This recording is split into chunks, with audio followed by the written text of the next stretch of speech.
Hi, Lisa Marie here.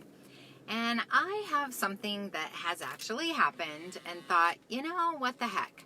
I need a little accountability here, and what better way than to share how to actually regain weight after you've lost it, right? We all know how to lose the weight. We all know all of the statistics. We know all of the what you shoulds and what you shouldn'ts. But, I thought maybe we need a little help in telling us how we can actually be successful at gaining weight after we've lost it. First of all, keep saying, "Oh, I'll start again on Monday."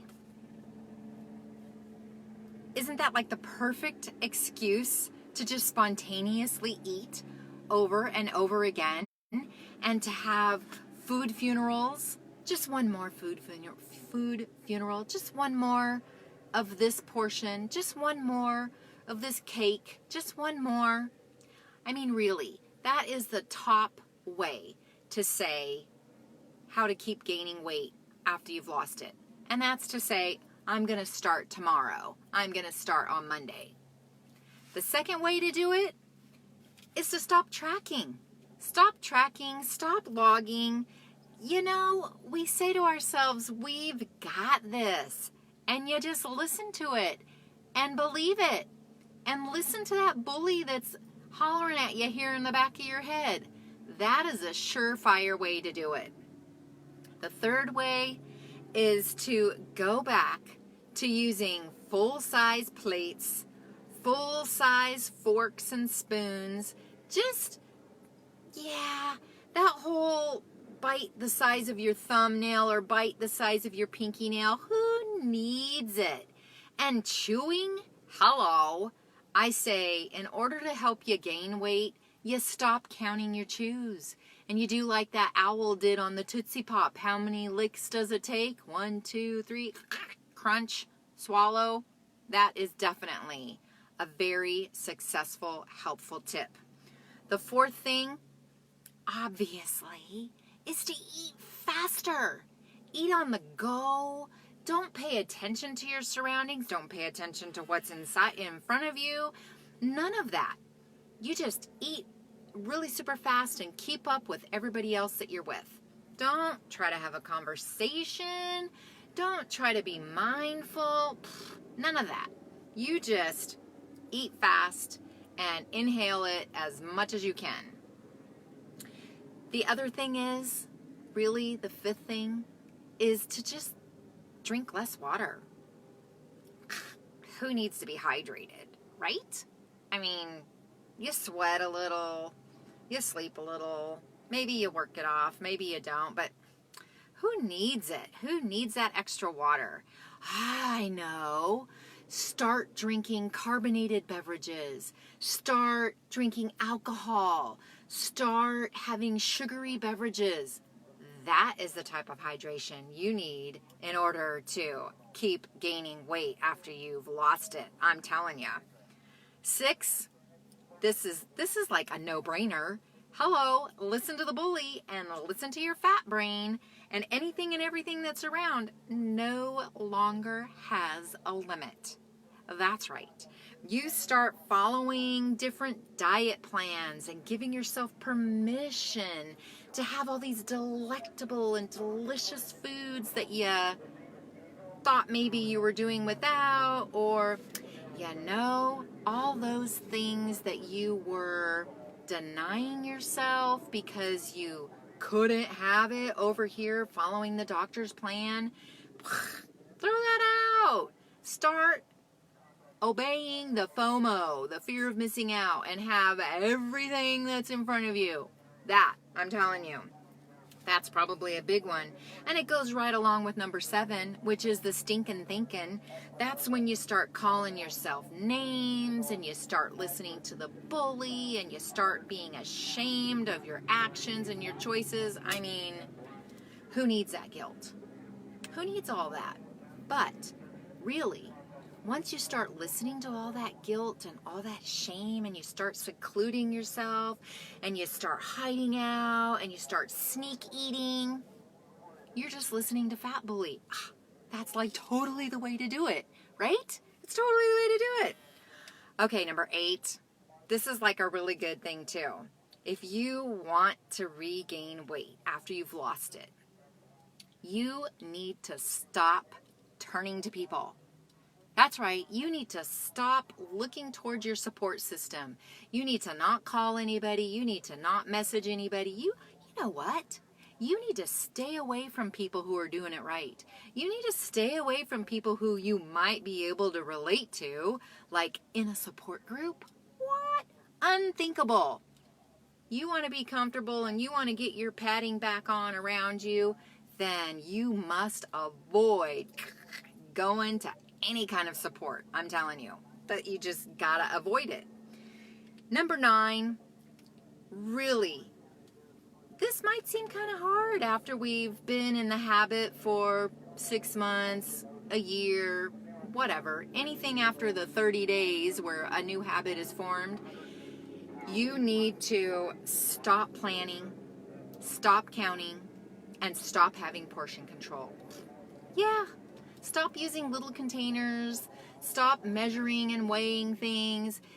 In order to be brainless and mindless and not really know what's going in your body, you gotta stop having some kind of portion control. Hello, I think that is like, these are all the top. These should all be number 1, but that one is moving itself up the scale here.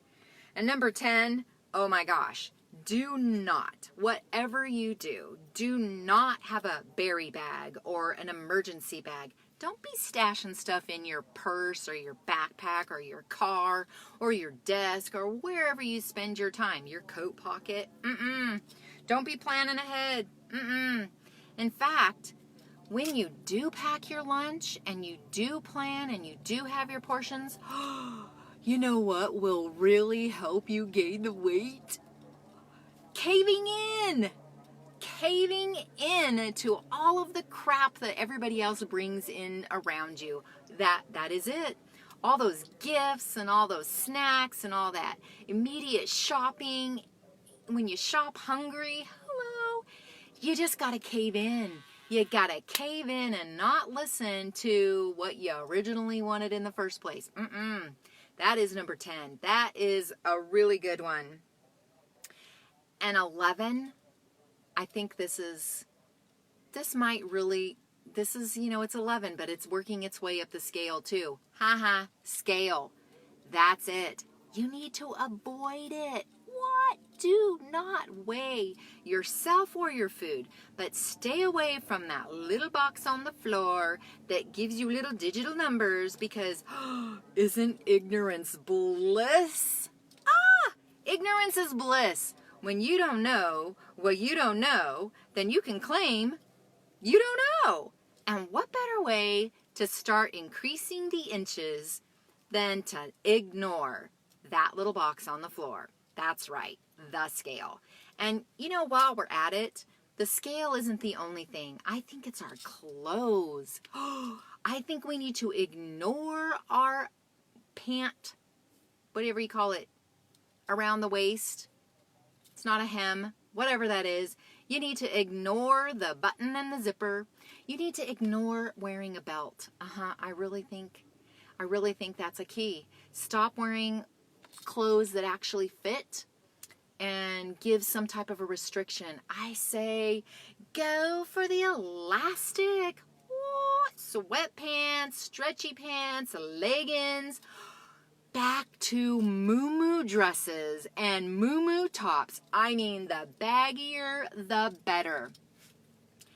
The more you can feel fabric or air, hello. You have no restriction. I think that's like one of the best ways to do it. You just got to have the big clothes. And then the other thing, kind of probably my last thing, which is number 12. Number 12 would be to stay off track. That's right. Stay on the wagon. I mean, it's more fun bumping around and just being all sloshy and not caring what anybody does or says. And by all means, do not have a roadmap. Don't make a plan. Don't even consult somebody else of what their plan was. No. You want to stay true to yourself and that bully and gain weight after you've lost some weight, then you just need to stay off track and not have a plan and not have a roadmap. And definitely don't be honest with yourself or anybody else. You keep it a secret. You keep it all to yourself. You don't tell anybody. You don't even journal it. Heaven forbid you post a picture or a video or anything like that. What do you think? I don't want to gain weight. I don't want to keep the weight I have gained. But if you heard any of those top 12 things that I said, unfortunately, I am here to inner fat girl confess that my inner fat girl has gained some ground. And the only way I can be honest is to be honest and share with you what I am doing. And the first thing is, I got a roadmap again. Yep, I made a roadmap. Our plan is, in March, we actually have a vacation. It's an 80s cruise. Well, back to my childhood there. Well, my young adulthood. But we're going to go on an 80s cruise. Here, how about this? Is that better? A roadmap. We want to go on this 80s cruise, and I want to be able to be active and have stamina and have endurance to dance. Like, there's 3 concerts a day and all kinds of activities. I want to be able to enjoy that. Right now, my little old big fat butt cannot do that. I do not have the stamina that I had a year and a half ago. Sure, I can blame all sorts of stuff. New job, I'm now working indoors, I'm not outdoors, I'm not in the sun, I'm not as physically active. Yeah, those are excuses. They really are excuses. So I drew up a roadmap, starting down here with our house, and what I thought were some 3 main things to do. First of all, I needed to get back into a routine. Second of all, once this routine is a habit, I need to go up here and increase it all. I need to add 2 things and increase it. Then for me, what will be kind of like my judgment, that's not a good word, my realization of success will be right in here, where I'll be able to weigh, measure, and have these clothes fit or not fit. So way down here at the bottom, first thing here is I have to be honest. You have to be honest. You have to start from an honest place. No matter how far off track it is, no matter how hard and shameful it is, no matter how guilt-ridden it is, you gotta start with some honesty with yourself. I have to with me. And mine is that I got off track and I started doing BLTs. That's right. I started biting, licking, and tasting, and sometimes it did not stop at a bite, lick, or taste. It was a whole piece of this and that and the other. And my issue is eating when I'm not hungry. Even if I eat when I'm not hungry, my restriction isn't as restrictive. I don't get it. But yet when I follow a plan and I eat when I'm actually hungry, I have restriction. It's crazy. So one of the big things that I've started back is I got out this little book that you get from the Dollar Tree. It's black or it's brown. It's lined. It's called a receipt book, I think. Receipt log, something like that. It's just a skinny little thing. It's as big as a checkbook to fit in your purse. It's just not very big. I've added it to my bullet journal that I have because I like it in here and it's just what works for me. So to kind of show you, I know it's backwards. If all you can do, so what I did right here, first thing right here is to start walking, start logging, and prep. I prep really every day. I just don't always stick to it. But the logging, if all you can do so that you don't overwhelm yourself is just write down all of anything that passes your lips and is going in your face, write it down. Just write that down. I don't care what it is. I don't care how many calories it is. I don't care. I mean, you will care, but you want to get into the habit. And in order to get into the habit, all you have to do is write what it is, what you ate. If you want to, then write the time so that you can actually be aware of how often you're putting stuff in your pie hole. That is very helpful. It will be more helpful a little bit later. So when we get to the increase part, that's what we're going to do, is start marking down the times. And then maybe even whatever it is you want to track. If you're wanting to track your protein and your carbs, then you're going to kind of keep track of that. If you want to use an app, use an app. You want to use notes on your phone, use notes on your phone. Just start writing it down. So kind of here's the other big ouchy truth right here. When I got on the scale last night at 9:30 at night, I figured that is a more true weight than in the morning when you're first awake, because that's just not a true weight. And us people who've dieted forever and always, we know that if you weigh in the morning when you're naked, you weigh less than 15 minutes later. So I wanted the real weight of me, and I weighed 147.6. My lowest weight was 118.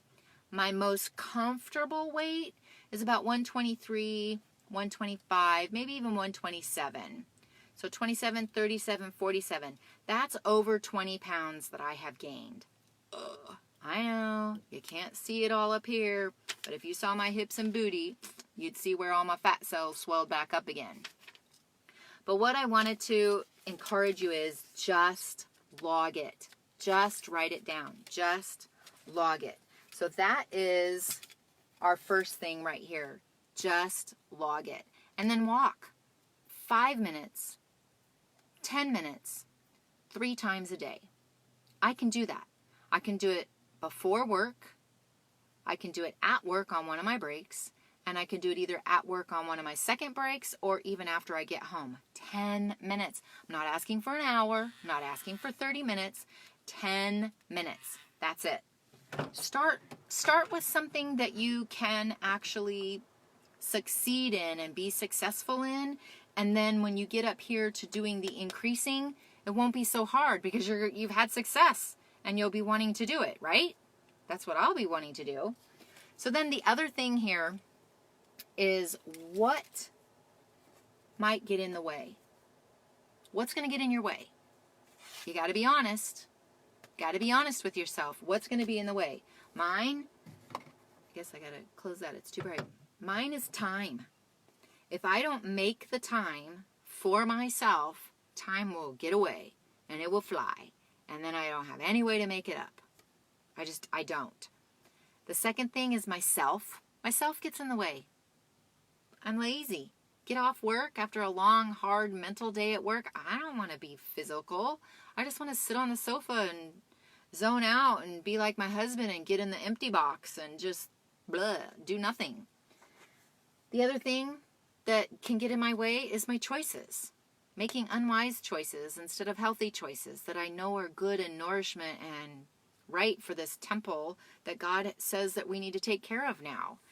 And I mean, I was just off the top of my head. Another thing that gets in my way is the guilt and the shame. Guilt and shame to me feed the desire and or the actions that I do or don't do. When I feel guilty and I feel shameful, it's like something in my head says, well, you've already messed it up. You've already done this. Might as well do more. Hello. So you just got to write out things that might get in your way.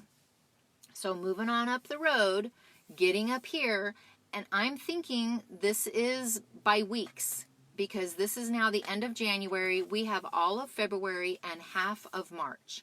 So this is over the next 6 weeks. I probably should have put a timeline for myself, but whatever. The increase. My increase that I know that will work for me is getting time on my legs. So I'm going to increase that walking. But really what's going to help me also, I know me, is I need to quit staying up so late. And I need to increase my sleep. Go figure, right? When we're partying up here on this, we're going to be up late. So I won't have much sleep then, but I need it before then. Because did you know, when you have less than 6 hours of sleep, your body's chemistry starts fighting against itself, and it will hold on to everything you put in. It will not let go of your hormones. It won't let go of your fat. It won't let go of your energy. It won't let go of anything. It's thinking it's starving, and it's going to hang on to everything. You need at least, at minimum, 6 hours of sleep. Preferably 7 or 8, like they always say. Okay, mine, when I start increasing, not only with my walking, but I'm going to increase some type of resistance that's going to build my muscles. My muscles are going to burn fat even when I'm resting. That's your resting metabolic rate, and that's what we all want, right? And then the next thing that you're going to add on here is what I said, the nutritional counts. So even though I'm logging here what I'm eating, it's not the same as when I'm logging the actual nutritional count. And that's when you start paying attention to how many calories are you eating. And I'm going to do that next week for sure. This week, I'm just getting into the habit of writing it down. Next week, I will put it into MyFitnessPal, so I'll see exactly what the calories are. I have no idea. I have no idea if I'm only eating 800 or 900 calories. I don't think so. Or if I'm eating 12, 15, 1800 calories. I think so. It's not necessarily in the quantity of what I'm eating, because I can't eat that much at a time, but it's the type of foods I'm eating that have contributed to the gain. Okay, so then a couple of, like a week or two before, probably 2 weeks before the time to leave, here is where I will get brave and actually try things on and lay out our suitcases and kind of plan each of the theme nights and all of that stuff. Right now, I am petrified to do this. I'm petrified to put any of our costumes, my clothes on right here, because I don't think it's going to fit. Unless it's got a bottom that goes like this, it's not going to fit. And I feel really bad. And I'm trying not to listen to the bully, trying not to do that. So if you've got something, even if it's not an event that's coming up, you need to make a roadmap. Make it something doable and something that you can succeed in. Maybe you're just going to do 4 bullet things, and it's going to be for the next 4 weeks or 2 months. So 2 weeks here, 2 weeks here, 2 weeks here, and then 2 weeks here, and then reward yourself with something, non-food. Once you've kept it up this long, then go back down. Plan another roadmap. What do you want to do? Where do you want to go? What do you want to have? How do you want to be? You got to have the end in mind, just like a map, and then you got to follow it to know where you're going, instead of just wandering aimlessly in the desert, or dessert. Hopefully this is helpful. Hopefully you found my humor in the how to gain weight, because unfortunately I have actually been doing every single one of those. Little bits, and it just took a little bit at a time. One thing crept in at a time. It didn't all creep in all at once. It was one thing here, one thing there. I stopped doing this. I added this. And next thing you know, 20 pounds. 25, really, if you really. 25. Almost 30. No, 117, 27, 37, 14. Yeah, almost 30 pounds from 118. 147.6. You might as well say it's 148. I mean, hello. So if I can encourage you, this is what I am doing. I am just writing it down. I'm just writing down everything I'm putting in my face. Everything. Even over here, I had 1 chocolate truffle. I had a Ritz cracker, and it didn't even taste that good. And I actually spit out part of it. But because I put it in my mouth, I counted it. I wrote it down. I had a glass of something called sweet apple wine that tasted okay. It was kind of sweet, but it didn't do anything. And I know that was a lot of wasted calories if you're counting calories. I got really hungry and I did not have any food with me. So I stopped at the 99-cent store and I got a small banana and a little bag of pistachios and ate those, and it kind of tided me over. And thankfully, I ate slow while I was driving. I had my, oh yeah, quit looking at your timer. That's like another thing. Even though I have this on me, I forgot to turn it on. And that day, I didn't. I actually turned it on, and I slowly had some of the banana and some of the pistachios.